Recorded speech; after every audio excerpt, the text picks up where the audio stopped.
Hello everyone, welcome to the Stroytellers, your place for the best horror stories. For the next hour, I want you to put on your earphones, put your phone face down, and close your eyes. Relax, and let this story take you to a world full of chills and mystery. I've been listening to horror stories for years, and now I'm here to share the most amazing ones with you. I know you use this video to fall asleep, so before that, like the video and subscribe to the channel. Also, where are you from and what time are you watching?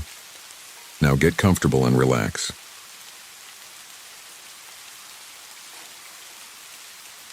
The day I inherited my uncle's old studio was the day my life changed forever.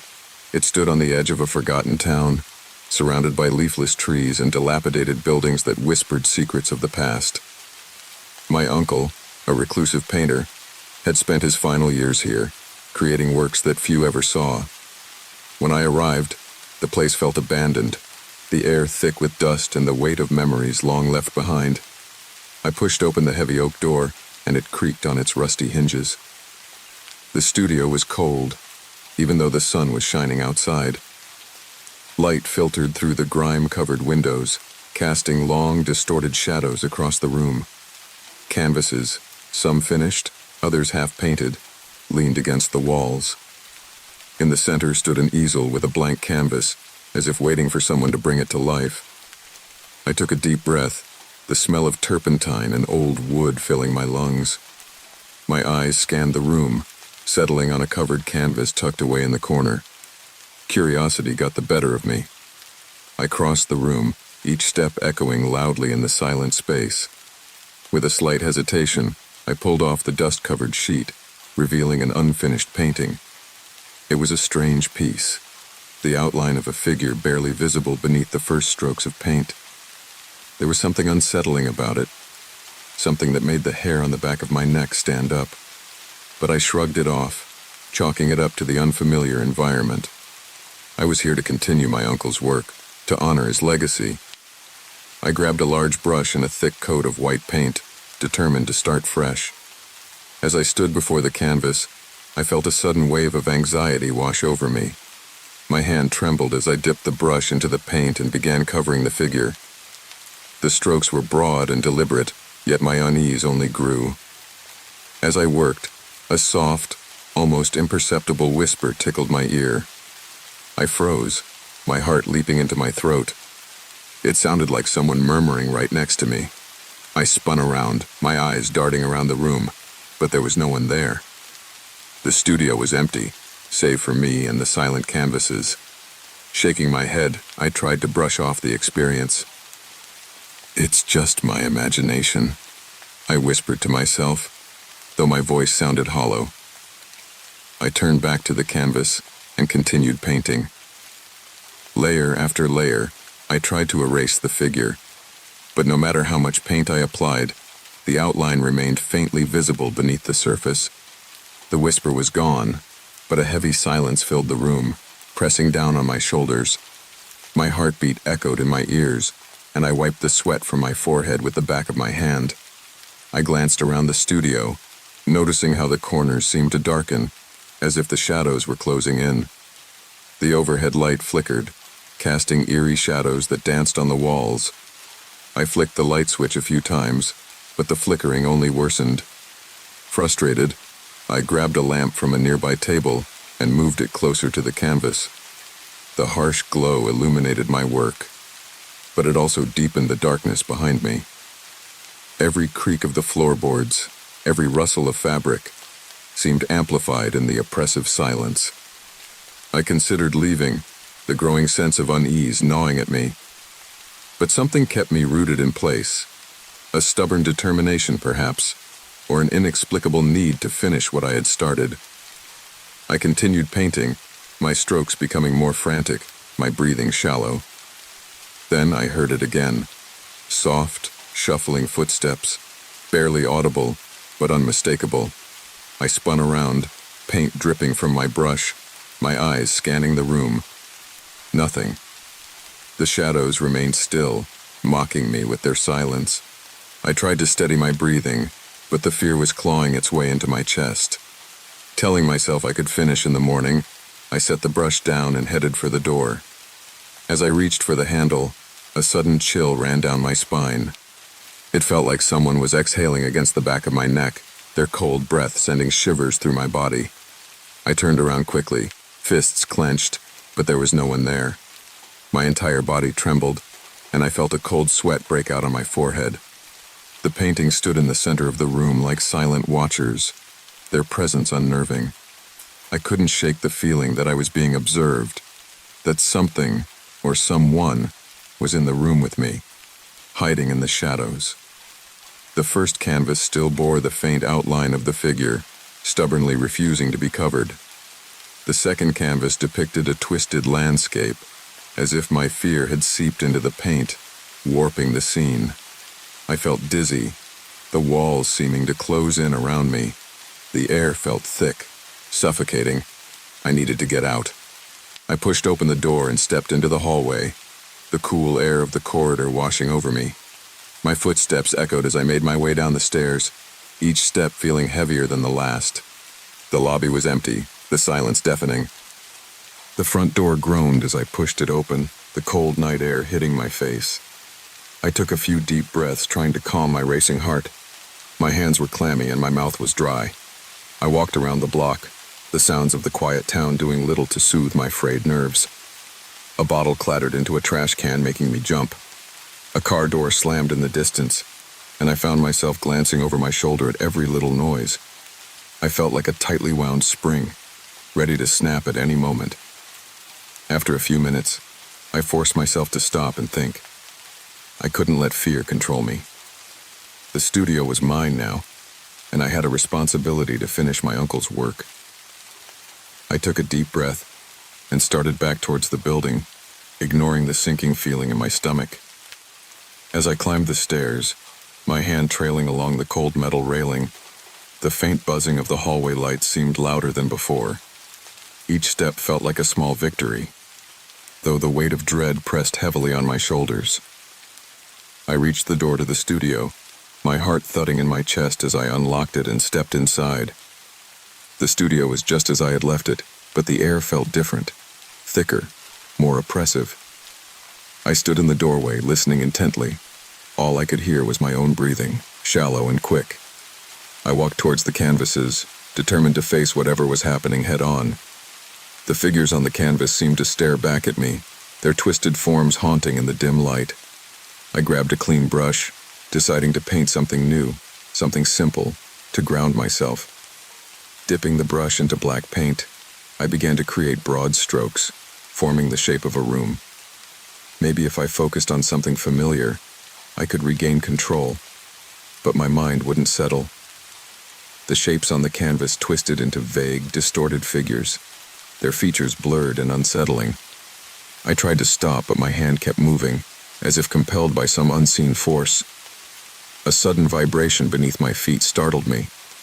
It was faint, like a soft tapping from below. My uncle had mentioned that the basement was used for storage, but now I wasn't so sure. Kneeling down, I pressed my ear to the cold concrete floor. The faint murmur of voices drifted up, sending a fresh wave of fear through me. I stood up quickly, my head spinning. Glancing at my watch, I realized it was past midnight. The exhaustion was catching up to me, but I knew sleep wouldn't come easy. I lay down on the old cot in the corner, my mind racing with thoughts of the shadows, the whispers, and the haunting figures on the canvas. As I drifted off, the soft tapping beneath the floor continued, like a heartbeat in the darkness. I awoke to a faint noise, barely more than a whisper of sound. My eyes snapped open, and for a moment I lay there, heart pounding, trying to decipher what had disturbed my restless sleep. The tapping beneath the floor was gone, replaced by an oppressive silence that seemed to wrap around the room like a thick, suffocating blanket. I sat up slowly, my eyes adjusting to the dim light filtering through the grimy windows. The canvases stood where I had left them, silent and still, yet their presence felt more menacing in the dark. The twisted figures I had painted seemed to loom larger, their distorted limbs casting long shadows across the floor. As I swung my legs off the cot, the wooden floorboards creaked beneath me, the sound echoing in the quiet room. I felt the weight of the night pressing down on me, an unseen force that made it hard to breathe. My throat was dry, and my hands trembled as I reached for the lamp on the nearby table. The lamp flickered to life, casting a dim yellow glow that did little to dispel the darkness. Shadows danced along the walls, shifting and twisting as if they had a life of their own. I sat there, staring at the canvases, trying to shake off the lingering fear that clung to me like a second skin. But the silence was broken again, this time by a soft rustling sound. My head snapped towards the corner of the room where the old wooden chest stood. It was an unassuming piece, one I had barely noticed when I first entered the studio, but now it seemed to pulse with a dark energy, as if something inside was straining to be free. Cautiously, I stood and took a step towards the chest. The floorboards groaned beneath my weight, the sound unnaturally loud in the silent room. Each step felt like an eternity, the space between me and the chest stretching endlessly. My heart thudded in my chest, each beat a deafening drum in the quiet. When I finally reached the chest, I hesitated. My hand hovered over the latch, a cold sweat breaking out on my forehead. Every instinct screamed at me to turn back, to leave the studio and never return. But something deeper, something primal, urged me forward.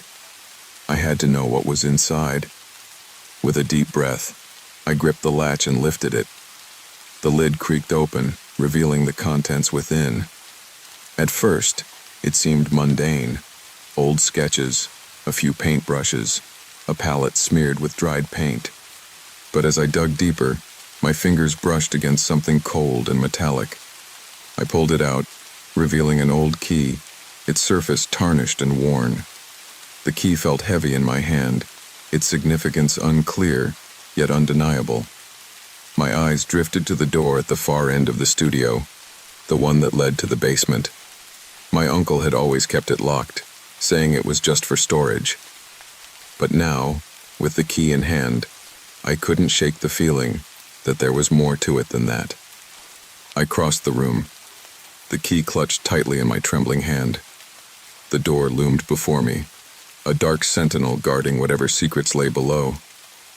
As I inserted the key into the lock, a chill ran down my spine. The metal clicked, the sound reverberating through the studio like a gunshot. The door swung open, revealing a narrow staircase descending into darkness. A musty smell wafted up, the scent of damp earth and decaying wood. I hesitated at the top of the stairs, peering into the void below. The dim light from the studio barely penetrated the gloom, leaving the basement shrouded in shadow. Grabbing the lamp, I descended slowly, each step a test of my courage. The wooden stairs creaked beneath me, the sound eerily similar to the whispers I had heard earlier. As I reached the bottom, the lamp's feeble glow illuminated the space, revealing a small, cluttered basement. Boxes were stacked haphazardly against the walls, their contents spilling out onto the floor. Cobwebs hung from the ceiling, swaying gently in an unseen breeze. But it was the far corner of the basement that drew my attention. There, partially hidden by a stack of crates, was a small, wooden door. The door was old, its surface worn and splintered, but it exuded a sense of foreboding that made my skin crawl. I approached it cautiously, the lamp shaking in my hand. As I reached for the handle, a soft whisper echoed through the basement, sending a shiver down my spine. I hesitated, my hand hovering over the door. The whisper grew louder, more insistent, as if urging me to turn back, but I couldn't. Something inside me needed to know what lay beyond that door, needed to uncover the secrets that had haunted my uncle's studio for so long. Taking a deep breath, I grasped the handle and pulled. The door creaked open, revealing a narrow tunnel carved into the earth. The walls were rough and damp, the air heavy with the scent of soil and decay. The tunnel stretched into the darkness, disappearing into the unknown. I stepped forward, the lamp casting long shadows on the walls. The tunnel was cold, the air biting at my skin as I moved deeper into the earth.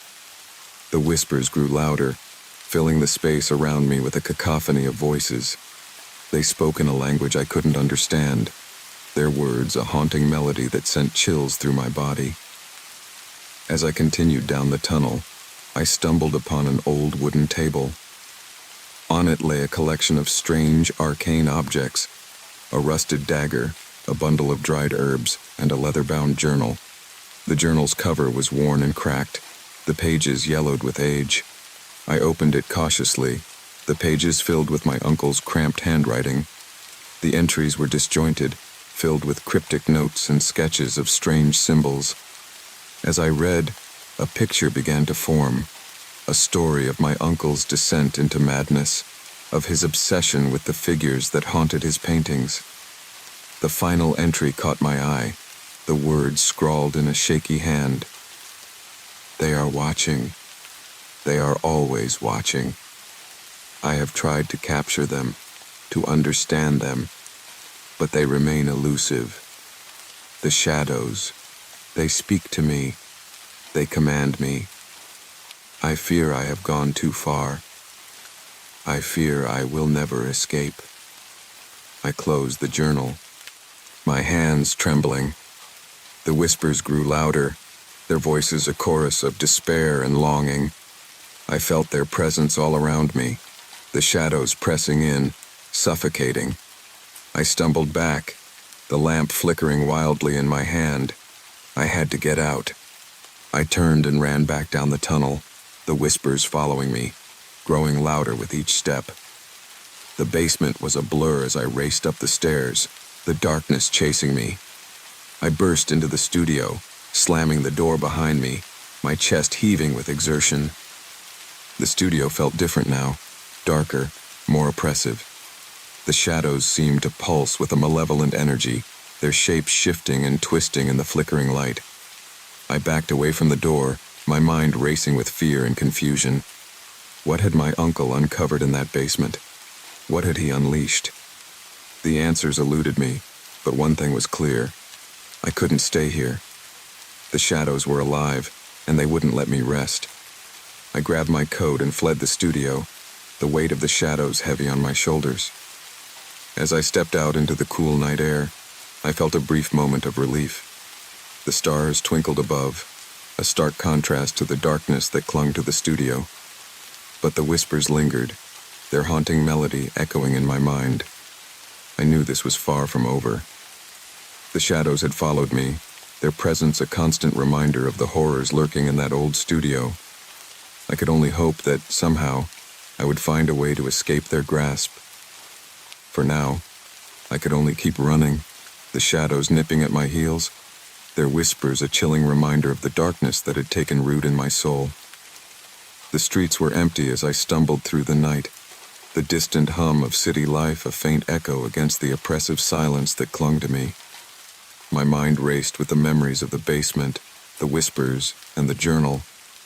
My uncle had been consumed by the same shadows, and now they had their sights set on me. The thought sent a shiver down my spine, but I knew I couldn't run forever. I had to face them. I found myself back at my small apartment, the place offering little comfort against the weight of what I had experienced. I paced the narrow living room, my thoughts a chaotic whirl. The journal's cryptic notes swirled in my mind, and the whispered voices seemed to linger in the corners of the room. Sleep was out of the question. Every time I closed my eyes, I saw the distorted figures, their hollow eyes staring into my soul. By dawn, a plan had formed, a desperate, half-crazed idea that I clung to with the hope of reclaiming my sanity. I needed to confront the shadows head-on, to finish what my uncle had started. I would paint them one last time, capturing their essence on canvas, and perhaps break their hold over me. With renewed determination, I gathered my supplies. The brushes felt heavier in my hands, the paint colors duller, as if they too were burdened by the dark task ahead. I knew this could be my final act, but the alternative was a slow descent into madness, just like my uncle. As the sun rose, casting its golden light over the city, I made my way back to the studio. The familiar creak of the door greeted me, but this time, I wasn't afraid. I entered the space with purpose, ignoring the oppressive darkness that seemed to have grown thicker overnight. The canvases stood like silent sentinels, waiting for the story to be told. I placed a fresh canvas on the easel, the white surface stark against the shadows that crept along the walls. My hands trembled as I dipped the brush into the black paint, the color absorbing the light around it. I began with broad, sweeping strokes, allowing the brush to guide me. The figures emerged slowly, their twisted forms taking shape beneath my hand. The room grew colder with each stroke, the whispers growing louder, more insistent. They filled my mind, drowning out my thoughts, urging me to continue. The figures became more defined, their hollow eyes staring back at me from the canvas. Their presence was overwhelming, a suffocating force that pressed down on my chest. But I didn't stop. I painted through the fear, through the whispers, through the darkness that threatened to consume me. The figures multiplied, their forms intertwining, their faces contorted in silent screams. The shadows in the room pulsed in time with my heartbeat, their dark tendrils reaching out, brushing against my skin. Hours passed, or perhaps it was only minutes. Time lost all meaning as I became consumed by the act of creation.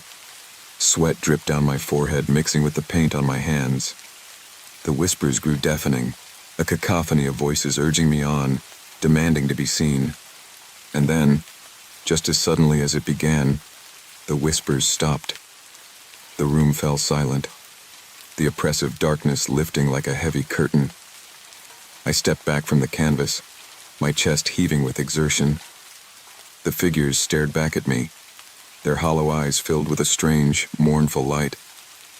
The shadows in the room seemed to retreat, their presence fading into the corners. I sank to the floor, the brush slipping from my trembling hand.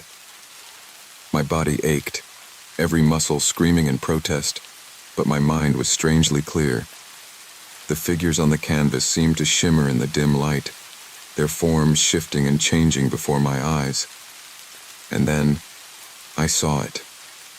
The final figure, hidden among the others, its form more defined, more real.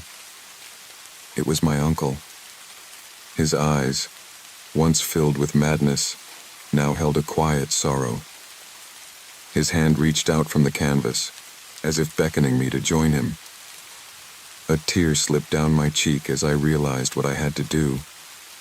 I stood, my legs shaking beneath me, and approached the canvas. My hand reached out, trembling, until my fingers brushed against the surface. The cold, slick paint sent a shiver through my body, but I didn't pull away. The room seemed to shift around me, the walls dissolving into darkness. The studio faded, replaced by an endless void, the figures from the canvas surrounding me. My uncle's figure stood before me, his eyes filled with a strange mix of sadness and relief. "Why?" I whispered, my voice barely audible in the vast emptiness. "Why did you bring me here?" His lips moved, but no sound emerged. Instead, the answer came from within me, a deep understanding that transcended words. The shadows, the figures, the whispers, they were not malevolent spirits, but lost souls, trapped in a liminal space between life and death. My uncle had tried to free them, but in doing so, he had become trapped himself. I had to finish what he had started. With a deep breath, I reached out again, my fingers sinking into the canvas. The figures began to dissolve, their forms breaking apart like mist in the wind. The void around me shimmered, the darkness giving way to light. My uncle's figure began to fade, his eyes meeting mine one last time before he disappeared. The light grew brighter, enveloping me in its warmth. The whispers returned, but this time they were soft, gentle, a chorus of voices finally at peace. I closed my eyes, letting the light wash over me, feeling the weight of the shadows lift from my soul. When I opened my eyes, I was back in the studio. The room was bathed in sunlight, the oppressive darkness gone. The canvases stood empty, their surfaces wiped clean. The shadows had vanished, their presence no longer a weight on my chest. I felt a strange sense of calm, a quiet peace that I hadn't felt in years. The studio was mine again, but I knew I wouldn't stay. My work here was done, the figures set free from their prison. I gathered my belongings, my movements slow and deliberate, savoring the quiet moment. As I stepped outside, the cool morning air filled my lungs. The city was waking up, the streets coming alive with the sounds of life. I felt a lightness in my step, a freedom I hadn't known in what felt like an eternity. I glanced back at the studio one last time, the windows reflecting the morning sun. The shadows were gone, their story told, their presence a distant memory. I smiled, a sense of accomplishment washing over me. The darkness had been conquered, the whispers silenced. My uncle's legacy had been fulfilled, and the shadows that had haunted us both were finally at peace. As I walked away, the weight of the past lifted from my shoulders, leaving me with a sense of hope for the future. The shadows would no longer define me. I had faced them, and in doing so, I had reclaimed my life. And with each step, I felt the light grow stronger within me, guiding me forward into a new dawn.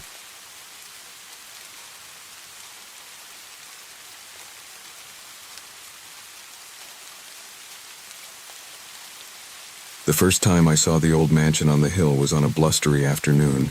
The wind was fierce, whipping through the trees and sending dry leaves skittering across the cracked pavement. The sky was overcast, casting a gray hue over everything, making the mansion seem even more desolate. Its towering stone structure loomed in the distance, its sharp edges cutting against the dull sky like the bones of a forgotten giant. I had passed by this place countless times but never paid it much mind.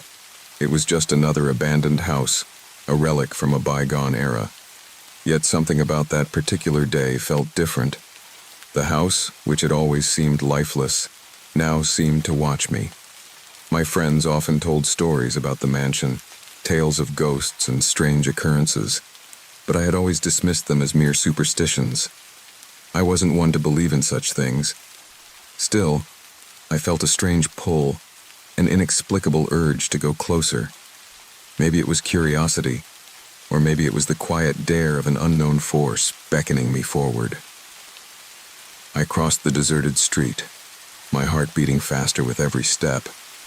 The wrought iron gate stood before me, rusted and bent from years of neglect. Vines and thorny bushes clung to it, as if trying to hold it in place. With a deep breath, I pushed the gate open, its hinges groaning in protest, the sound cutting through the still air. The front yard was a mess of overgrown weeds and twisted branches. Dead leaves blanketed the ground, crunching under my feet as I approached the house.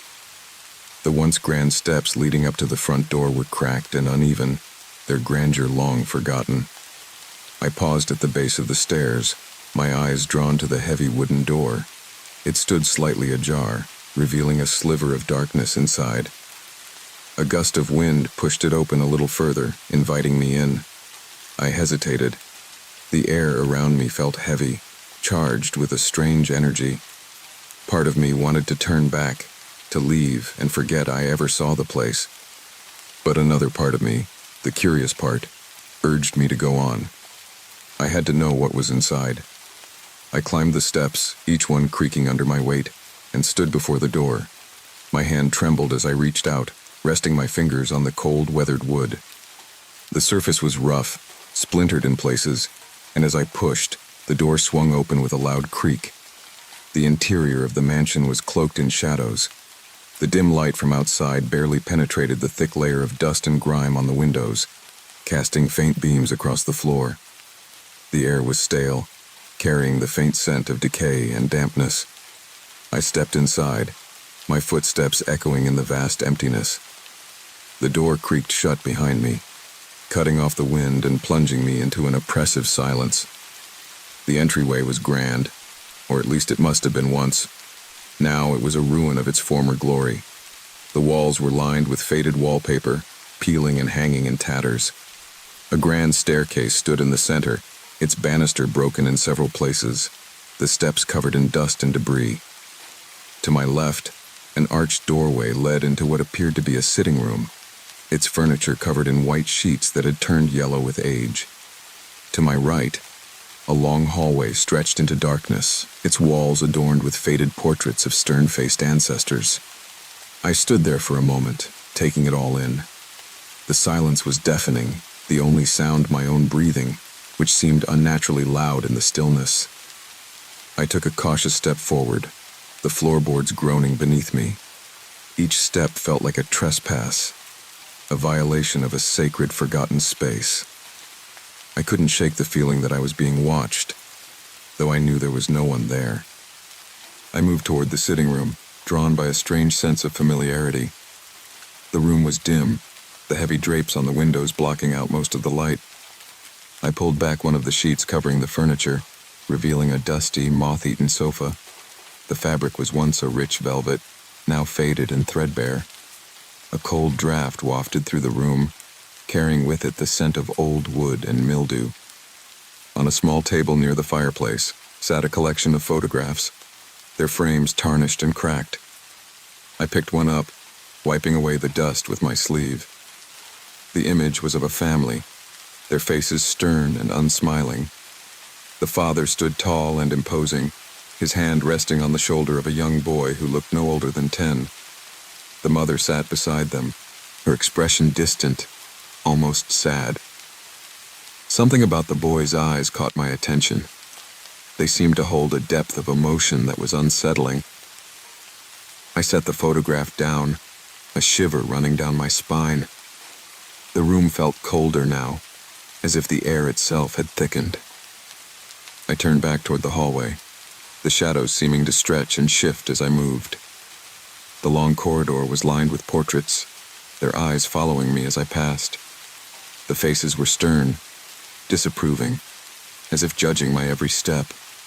The carpet underfoot was worn and threadbare, the pattern barely visible beneath the layers of dust. At the end of the hallway stood a door, slightly ajar. From within, I could hear a faint sound, almost like whispering. My heart raced as I approached, the sound growing louder with each step. I reached out, pushing the door open with trembling hands. The room beyond was small and dark, the only light coming from a single flickering candle on a wooden table. The walls were lined with bookshelves, their contents spilling onto the floor in chaotic piles. A large broken mirror hung on the far wall, its surface cracked and tarnished. My reflection stared back at me, distorted and twisted by the damaged glass. The whispering grew louder, more insistent, though I couldn't understand the words. It felt as though the house itself was speaking to me, calling me by name. I spun around, my flashlight casting long, flickering shadows across the room. There was no one there, but the feeling of being watched was overwhelming. The shadows seemed to move, shifting and writhing as though alive. I backed out of the room, my pulse pounding in my ears. The whispering faded, replaced by the oppressive silence that filled the rest of the house. I turned back toward the staircase, my mind racing with thoughts of what I had just experienced. Was it my imagination? Or was there something truly unnatural about this place? As I reached the foot of the stairs, a cold breeze swept through the house, rustling the tattered drapes and sending a shiver down my spine. The front door, which had been closed moments before, now stood wide open, revealing the darkening sky outside.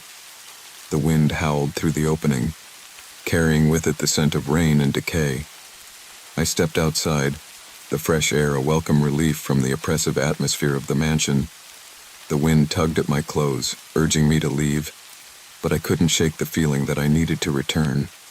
Something inside that house had called to me, and I knew I couldn't ignore it. As I walked back down the hill, the mansion loomed behind me, its dark windows like empty eyes watching my every move. I didn't look back, but I could feel its presence, a cold, heavy weight that pressed down on me even as I left it behind. The stories my friends had told didn't seem so far-fetched anymore. The mansion was haunted, and now, so was I.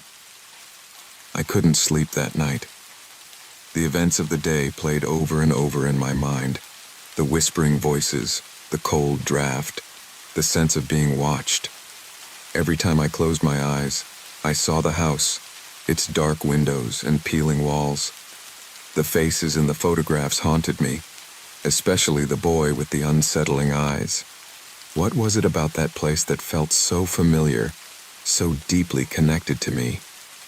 The next morning, the sky was still overcast, casting a somber light over the town. I decided to go back to the mansion. It was an irrational decision, but I felt compelled to uncover the mystery. I packed a small bag with a flashlight, some snacks, and a notebook to jot down anything I found. As I approached the mansion, the same heavy feeling settled over me, but I pushed it aside. I needed answers. The gate creaked as I pushed it open again, the sound echoing in the stillness. The mansion stood as it had the day before, imposing and silent. The front door was slightly ajar, as if it had been waiting for me. I stepped inside, the familiar scent of decay and dampness greeting me once more. The entryway was just as I had left it, the dust-covered staircase looming in the center. I decided to explore more of the house this time. My footsteps echoed as I moved through the sitting room, pausing briefly at the table where the photographs still sat. The family's faces stared back at me, unchanged, but somehow more menacing in the daylight. I left the room, heading down the long hallway toward the door at the end. The small room with the flickering candles seemed less ominous in the daylight, but the whispering was still there, faint and distant. I ignored it, focusing on the shelves of books. Most of them were old and falling apart, their spines cracked and covers faded. One book, however, caught my attention. Its leather cover was worn but intact, and it was thicker than the others. I pulled it off the shelf, coughing as a cloud of dust enveloped me. The book was a journal, its pages yellowed with age. The handwriting inside was neat and precise, though difficult to read in some places. The entries were dated from over a century ago, detailing the life of a man named Thomas Eldridge. The name seemed vaguely familiar, but I couldn't place it.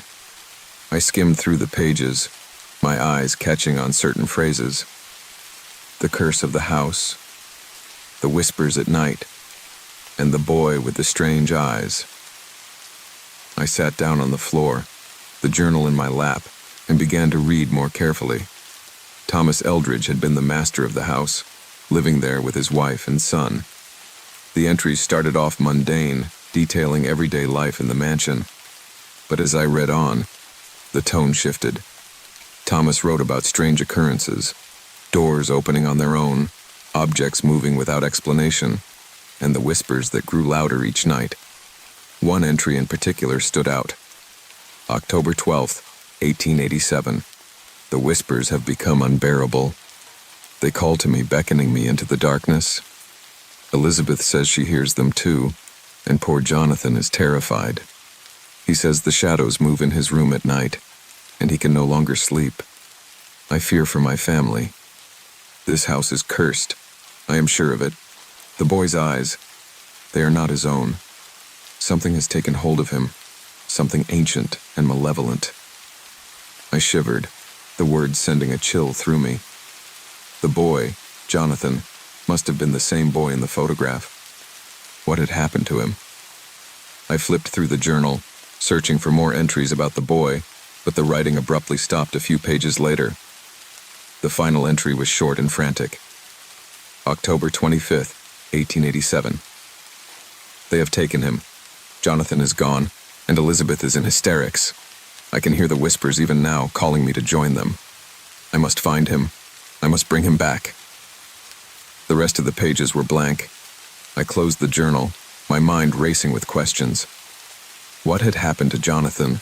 Who or what had taken him? And why did the house still feel so alive with their presence?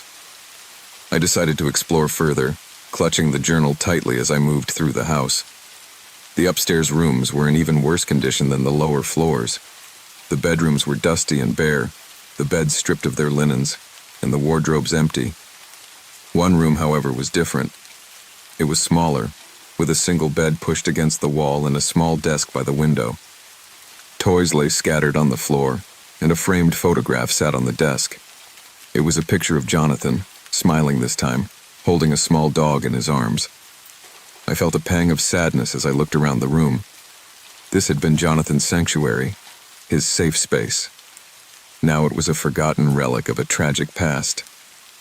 I picked up one of the toys, a small wooden soldier, its paint chipped and faded. It was a simple thing, but it carried with it the weight of a child's lost innocence. As I turned to leave, I noticed something odd about the wall near the bed. The wallpaper was slightly discolored, as if it had been disturbed. I ran my fingers over it, feeling for any hidden latch or panel.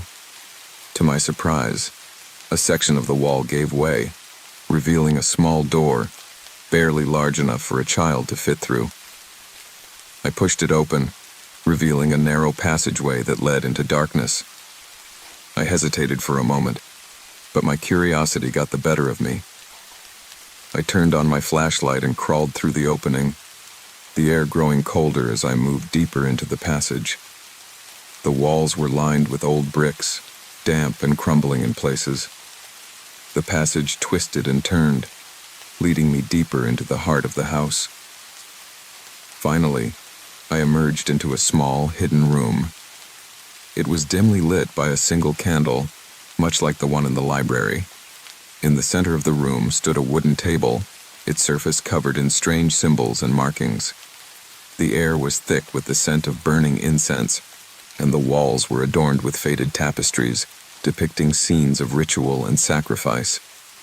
In the corner of the room, something caught my eye.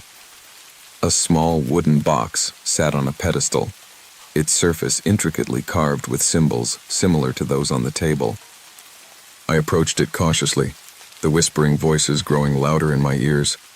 With trembling hands, I opened the box, revealing a collection of old, yellowed letters tied together with a piece of string.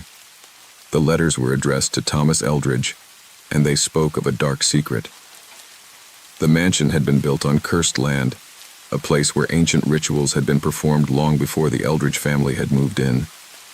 The whispers were the voices of the spirits trapped within the house, seeking release. The letters warned of the boy, Jonathan, who had been chosen as the vessel for these spirits, his body and soul consumed by their dark power. As I read the letters, a sense of dread washed over me. The mansion wasn't just haunted, it was a prison for something far more sinister. The spirits of the past were still here, bound to the house, and they wouldn't rest until they were free. And now, I had become a part of their story, drawn into the darkness by forces beyond my understanding. I carefully placed the letters back in the box, my mind racing with thoughts of what I had uncovered. The mansion was a place of secrets, a place where the past refused to stay buried. As I left the hidden room and made my way back through the passage, I knew that my journey was far from over. The whispers would continue, the shadows would linger, and the boy with the strange eyes would never be forgotten. Emerging from the hidden passage, I found myself back in Jonathan's room. The weight of what I had discovered bore down on me, making the air feel thick and oppressive. The letters, the journal, the secret room, all pointed to a truth far more horrifying than I had ever imagined. The mansion wasn't just haunted by the memories of the past. It was a living entity, its very foundations steeped in darkness. I sat on the edge of the small bed trying to collect my thoughts. The whispers had subsided for now, but I knew they were still there, lurking in the shadows. The spirits trapped within the house were restless, bound by an ancient curse. And Jonathan, poor, innocent Jonathan, had become their vessel, his soul consumed by the darkness. But why was I drawn here? What connection did I have to this cursed place? I couldn't shake the feeling that my presence wasn't a coincidence. The familiar sensation of the house, the strange pull I felt toward it, there had to be a reason. I decided to explore one last part of the mansion, the basement. If there were any answers left to uncover, they would be there, hidden beneath the house's decaying floorboards. The thought of descending into the dark, musty basement filled me with dread, but I knew I had to see this through. I made my way back down the creaking staircase, the house eerily silent around me. The entrance to the basement was a heavy wooden door at the end of the hallway. It groaned as I pulled it open, revealing a narrow staircase leading down into darkness. The air grew colder with each step, the smell of damp earth and mildew filling my nostrils. At the bottom of the stairs, my flashlight illuminated a cavernous space. The basement was vast, its stone walls lined with shelves filled with jars and crates. In the center of the room, a large stone altar stood, its surface etched with the same symbols I had seen in the hidden room. Surrounding the altar were remnants of old candles, their wax melted onto the floor in strange, twisted shapes. As I approached the altar, the whispers returned, louder and more insistent than before. They seemed to emanate from the very walls, their voices blending into a cacophony of anguish and despair. I felt a chill run down my spine, but I pressed on, determined to find the truth. On the altar lay an old, tattered book, its cover adorned with a strange, unrecognizable symbol. I opened it carefully, the pages brittle and yellowed with age. The text was written in a language I couldn't understand, but the illustrations told a clear story. They depicted dark rituals, sacrifices, and the binding of spirits. The final illustration showed a young boy standing before the altar, his eyes glowing with an otherworldly light. Jonathan. The realization hit me like a punch to the gut. The boy had been chosen, not by chance, but by design. The rituals performed in this basement had bound the spirits to the house, and Jonathan had been their key to freedom. His soul had been consumed, his body transformed into a vessel for their dark power, and now they were waiting for another. I heard footsteps behind me, and I spun around, my flashlight beam cutting through the darkness. At the bottom of the stairs stood a figure, its features obscured by shadow. As it stepped into the light, my heart nearly stopped. It was Jonathan. But he wasn't the boy from the photograph. His skin was pale, almost translucent, and his eyes glowed with an eerie light. He moved slowly, his gaze fixed on me, his lips moving silently as if reciting an incantation. I backed away, my mind racing for a way to escape. The whispers grew louder, filling the room with their deafening chorus. Jonathan raised a hand, and I felt an invisible force grip me, holding me in place. I struggled against it, but it was no use. The spirits had me, and they weren't going to let me go. In that moment, I remembered the letters. The spirits were trapped, bound by the rituals performed in this very basement. If I could disrupt the binding, I might be able to free them, and myself. I reached into my bag, pulling out the journal I had taken from the library.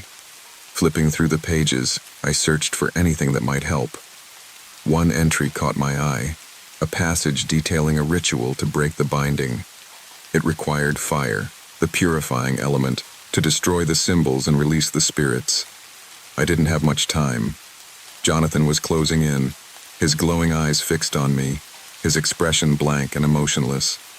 I grabbed one of the old candles from the floor, fumbling with my lighter until it caught.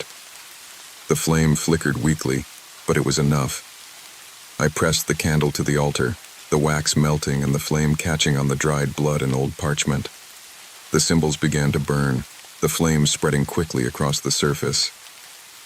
Jonathan let out a scream, a sound that echoed with the voices of countless souls. The force holding me in place loosened, and I stumbled back, watching as the flames consumed the altar. The whispers turned to wails, the spirits crying out as their bonds were broken. The air grew thick with smoke, and the room shook as if the very foundation of the house was crumbling.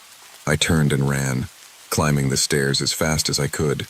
The house groaned and creaked, the walls cracking and the floorboards buckling. I burst through the basement door, the mansion now filled with the deafening roar of collapsing wood and stone. As I reached the front door, I glanced back one last time. Jonathan stood at the top of the stairs, his form flickering like a candle in the wind. His glowing eyes met mine, and for a brief moment, I saw a glimmer of the boy he had once been. Then, with a final, agonized cry, he vanished, his form dissolving into the smoke. I ran out into the yard, the mansion collapsing behind me. The ground shook as the structure crumbled, the weight of its dark history finally bringing it down. I stumbled to my knees, coughing and gasping for air, the cool breeze a welcome relief from the choking smoke. When the dust settled, the mansion was gone. All that remained was a pile of rubble, the last remnants of its cursed past. The spirits were free, their whispers silenced at last, and Jonathan, wherever his soul had gone, was finally at peace. I sat there for a long time, staring at the ruins, my mind numb with exhaustion and relief. The house had called to me, drawn me into its darkness, but I had survived. I had uncovered its secrets and broken its curse. The whispers were gone, the shadows dispelled, and the boy with the strange eyes was free. As I stood and walked away, I knew I would never forget the mansion or the horrors I had faced within its walls. But I also knew that the past could no longer haunt me. The spirits were gone, their pain and suffering finally laid to rest, and I too could begin to heal, the shadows of the past left behind in the ruins of the Eldridge mansion.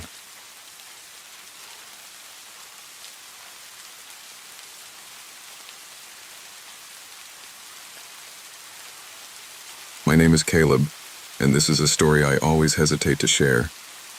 It's something that changed my family forever. It all started when we moved to a quiet little town in Oregon. My wife Lila and I had met during college at Stanford, and after we had our first child, Rowan, we tried to make it work in San Francisco. But city life wasn't ideal for a growing family. After years of searching, we found what seemed like the perfect house in a small town surrounded by dense forests and rolling hills. Rowan was 11 when we moved. He was the kind of kid who'd dive headfirst into any adventure, but being the new kid in town made him a little nervous. Things changed when he met his first friend, a boy named Tate. Tate lived 2 blocks over, and he had a personality as big as the sky. He was full of ideas and always up for a game. The two of them became inseparable, running around town on their bikes, exploring the woods, and inventing wild scenarios. Tate was a storyteller. One time, he convinced Rowan that a secret treasure chest was buried behind the library, and the two spent hours digging. Another time, he swore he saw a dinosaur footprint near the creek.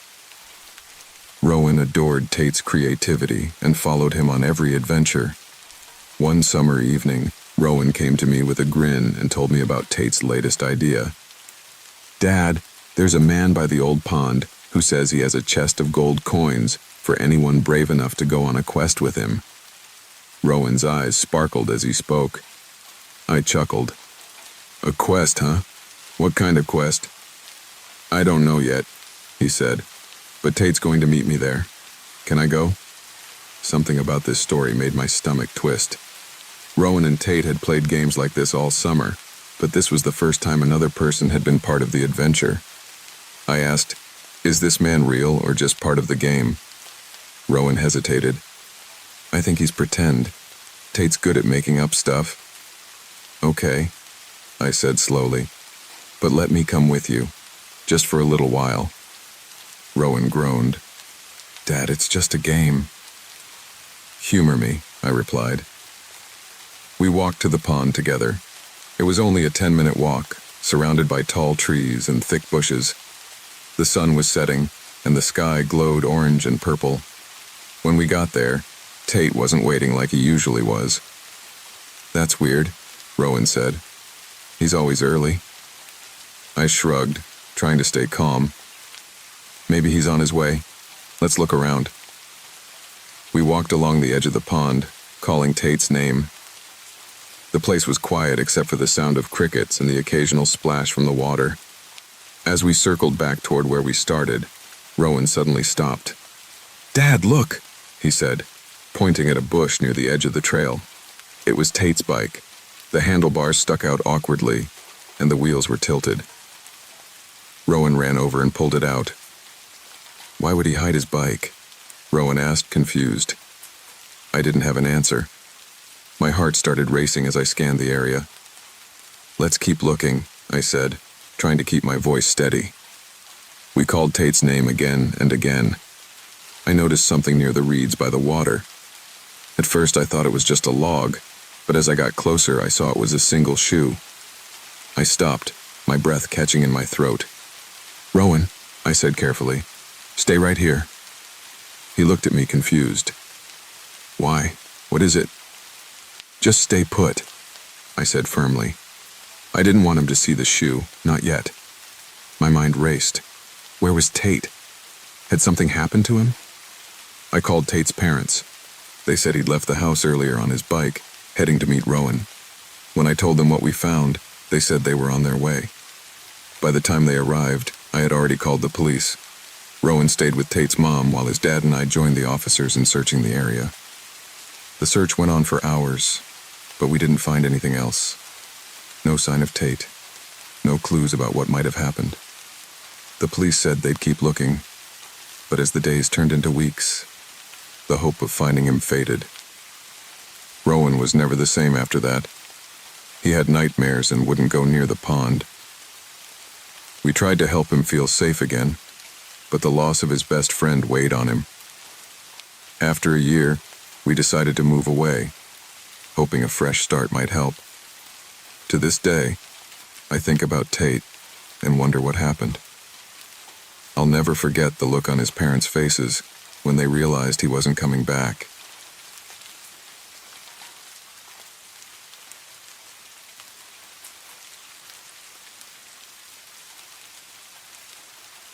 When I was 11 years old, something strange happened that I'll never forget.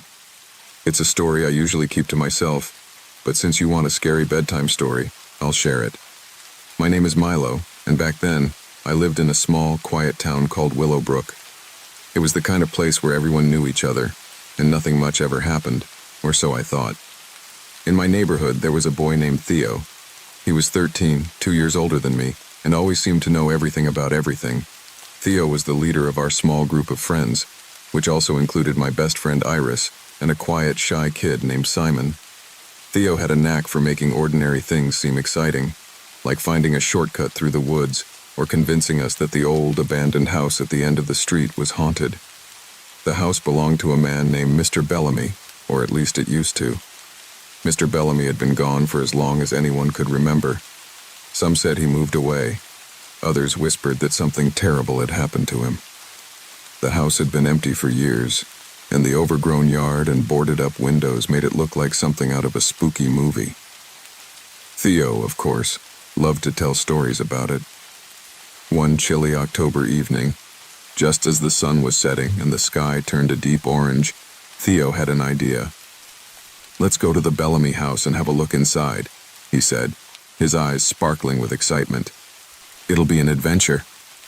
Iris and I exchanged nervous glances. "I don't know," Iris said, hugging her jacket tighter. She had dark, curly hair and a serious face that always made her look like she was thinking deeply. "What if it's not safe?" "Come on," Theo said, rolling his eyes.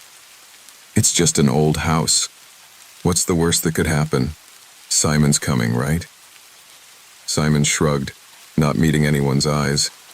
He had a habit of following along with whatever Theo said, even if he didn't look thrilled about it. "Fine," I said finally, though my stomach was already twisting into knots. But only for a few minutes. By the time we reached the Bellamy house, the sun had disappeared, and the streetlights cast long shadows on the cracked sidewalk. The house loomed over us, its dark silhouette looking even more menacing up close. Theo pulled out a flashlight and grinned. "Let's go." We crept through the yard, stepping over tangled weeds and broken branches. The air felt colder here, and I could swear I heard whispers, but Theo's confidence kept us moving forward. He found a broken window on the side of the house and slipped inside. "Come on," he called softly. One by one, We climbed through the window. Inside, the house smelled of dust and something faintly sour, like old food left out too long. The floor creaked under our weight, and cobwebs clung to the corners of every room. Theo led the way, shining his flashlight on peeling wallpaper and broken furniture. "This place is awesome," he said, his voice echoing. "Let's check out the basement." "The basement?" I said, my voice cracking. "Why would we go down there?" "Because that's where all the good stuff is," Theo said with a grin. Iris shook her head. "Theo, I really don't think we should." But Theo was already heading toward a door at the end of the hallway. It was slightly ajar, and beyond it, we could see a staircase descending into darkness.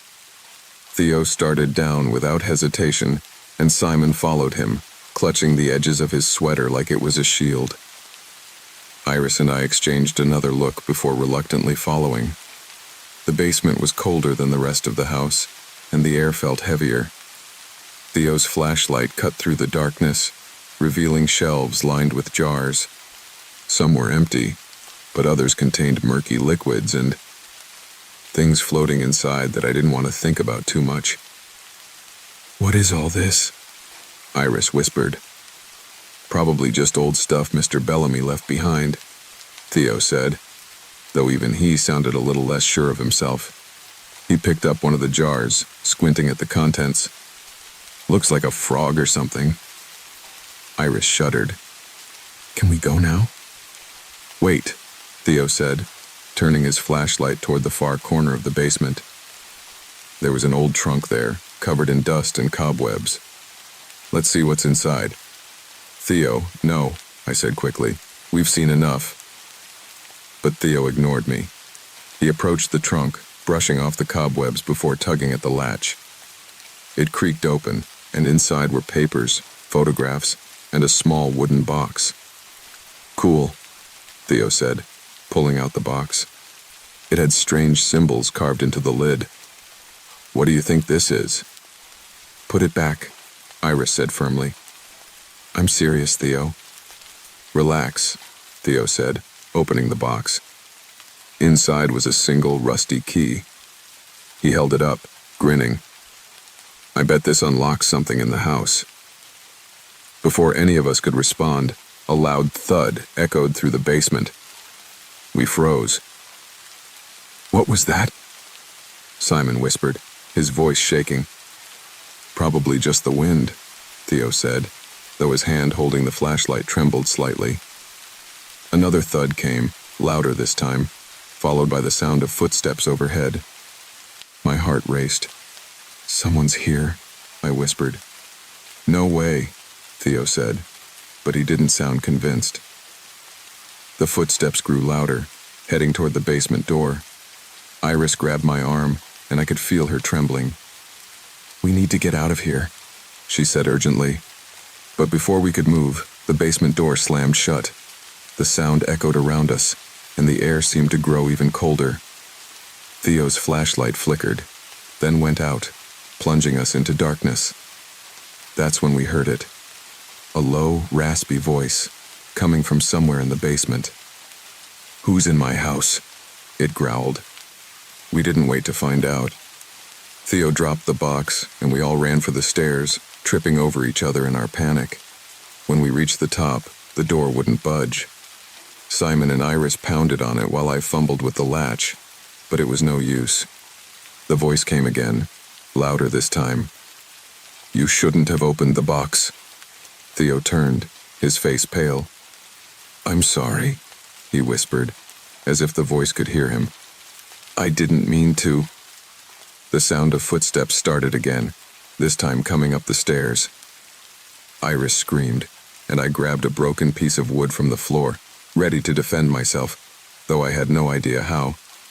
The footsteps stopped just before reaching us, and the voice spoke one last time. "Leave, now." Suddenly the door flew open, and we stumbled out into the hallway, gasping for air. We didn't stop running until we were back on the street, far away from the house. None of us said a word as we caught our breath, the silence only broken by the sound of crickets in the night. We never went back to the Bellamy house, and Theo swore he'd never tell another ghost story again.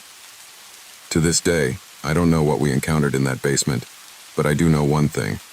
Some doors are better left unopened.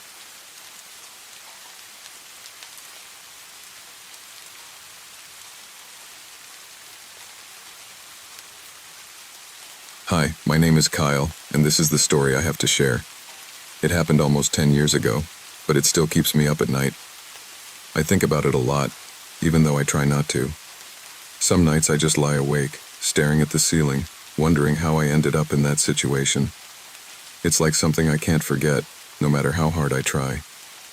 Maybe you'll understand why after I tell you. Let me tell you about me first. I wasn't the kind of kid who was always popular, but I wasn't alone either. I had friends, but they weren't exactly the best friends. I always felt like I had to do something crazy to keep their attention. I didn't want to be left out, so I'd do things that I knew weren't smart just to be a part of the group. One of those friends was Jason, who always thought he knew what was cool, and then there was Hunter, who never seemed to care about anything. And then there was Emma, a quieter girl who just tagged along with whatever Jason or Hunter did. They were always getting into trouble, and somehow, I ended up with them most of the time. I was always the one who did the wild things, even if I didn't really want to. I once tried to ride my bike off a ramp I built in my friend's backyard, and ended up falling straight into a thorn bush. My friends laughed, but I couldn't help but think maybe if I had just stayed on the ground, I wouldn't have had so many bruises. But I always thought, hey, if it makes them laugh, it's worth it. That's what I told myself anyway. So, the story I'm going to tell you happened one summer. We were about to start high school, and everyone was excited about what the year would bring. One night, Jason, Hunter, and Emma invited me over to hang out. It wasn't unusual, but that night felt different. Jason had this look on his face, like he had a secret, something he wanted to share with us. He told us about Maplewood School, the place we all went to. He said that if we could sneak into the school before the first day of the new year, we'd get in trouble for sure, but it would be an adventure. And if we didn't get caught, we'd be heroes. I didn't really want to do it. I had a weird feeling in my stomach. It just didn't seem right, you know? But Jason kept saying, "Come on, it's just a prank. What's the worst that could happen?" I should have listened to that voice inside my head telling me to stay home, but instead, I grabbed my bike, and off we went. Maplewood School was only a mile away from my house, but that night, it felt like the longest bike ride of my life. The night was quiet. Too quiet. The only sound was the creak of my bike wheels as we pedaled in the dark. My heart was racing, and every now and then, I looked over my shoulder, half expecting to see someone behind us, but there was nothing. When we got to the school, everything was dark. The old brick building stood tall and silent, like a sleeping giant. Jason held up a key, and I couldn't believe it. He had gotten it from his cousin, who worked as a janitor at the school. The back door was unlocked, and we snuck inside without anyone noticing. At first, it felt like an adventure. The halls were empty, and everything was so still. But the further we walked, the creepier it got. The lights flickered on and off. The old wooden floors creaked with every step we took, and I couldn't help but think that maybe the school was alive, like it was watching us. Jason and Hunter started pushing desks over, laughing as they ran around the hall. I felt sick. I didn't want to be there anymore. But Emma, the quiet one, just watched them, not saying anything, like she didn't want to be left out either. We found our way to the cafeteria, where they started flipping over tables and throwing food around. It was chaos. I didn't want any part of it, but I didn't know how to say no. I just stood there, hoping it would end soon. That's when Jason came up with another idea. "Let's go to the principal's office," he said, "and do something that'll make the school remember us." At that moment, I knew it was a bad idea. The principal was strict, and this was going way too far. I tried to speak up, but they just laughed at me. So we walked down the hall to the principal's office. The door was closed, and I could hear my heart pounding in my ears. As we stood outside the office, I told them to be quiet. I don't know why I did it. It wasn't like me. But something felt off. That's when I heard it. At first, I thought I was imagining things, but then I heard voices. They were faint, but they were definitely there. My friends didn't hear them, but I did. My stomach dropped, and I felt cold all of a sudden. I told them to get down, to hide. They looked at me like I was crazy, but then one of them, Hunter, heard it too. The voices stopped, and everything went silent. It felt like we were caught in a moment where time didn't move. We ducked under the desk in the principal's office and tried to stay quiet, but then I saw something that made my blood run cold. Through the glass windows, I saw 3 men walking down the hallway.